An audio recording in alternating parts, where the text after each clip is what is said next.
So every horror fan knows that the best place to be is surrounded by your fellow fiends, geeking out over movies, monsters, and memories. And this past weekend, I had the pleasure of attending FrankenCon in Alcoa, Tennessee, and I found myself surrounded by what we call our Franken family. Now in its fourth year, FrankenCon brings together fans, filmmakers, vendors, celebrity guests, and more for a weekend full of frights and fun. While I was there, I got the chance to chat with one of the masterminds behind it all to talk about FrankenCon, how it's grown, and what makes it stand out from other conventions, as well as how the Franken family can help it continue to grow.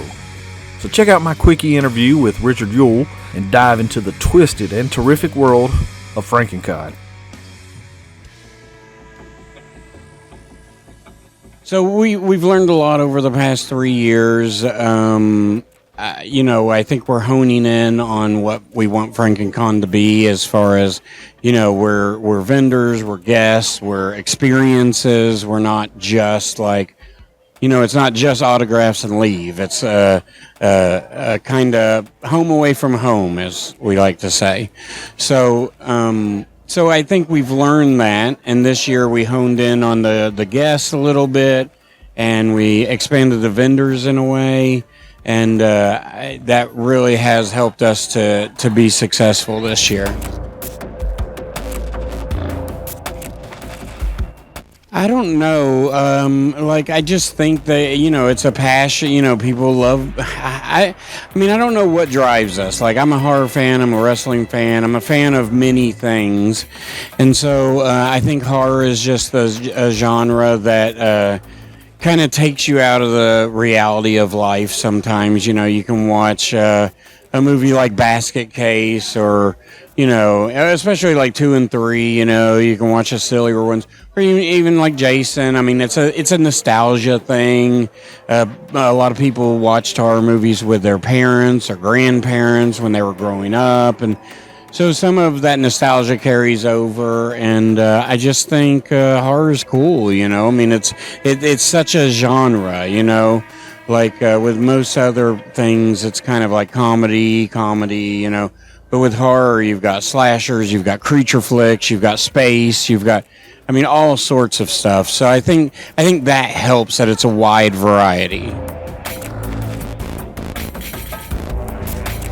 We kind of do, but we've had a lot of them, honestly. Like, we've been very blessed to, Corey, we were interviewed by a horror magazine when we first started, and they asked him that question, and he said the Scream Queens, Linnea, Brink, and Michelle, and we had them last year. So, Dee has been on my radar for like the past year, like a Cujo reunion specifically, because that hasn't really been done much around this East Tennessee area.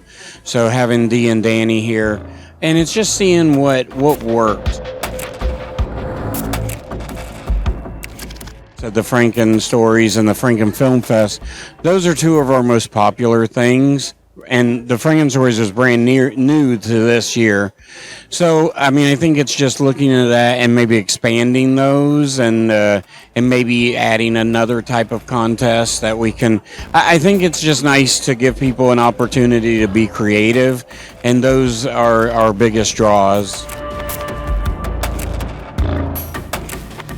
We love the Hilton. Our goal is to stay here. We really don't have the aspirations to move to a convention center and move to 80 guests, and that's just not what FrankenCon is. And our goal is to just, we always want, you always want attendees. So the word, just to get the word out to the horror community of what we are and what we can offer. Is important. So just getting more people and doing what we already do better each year.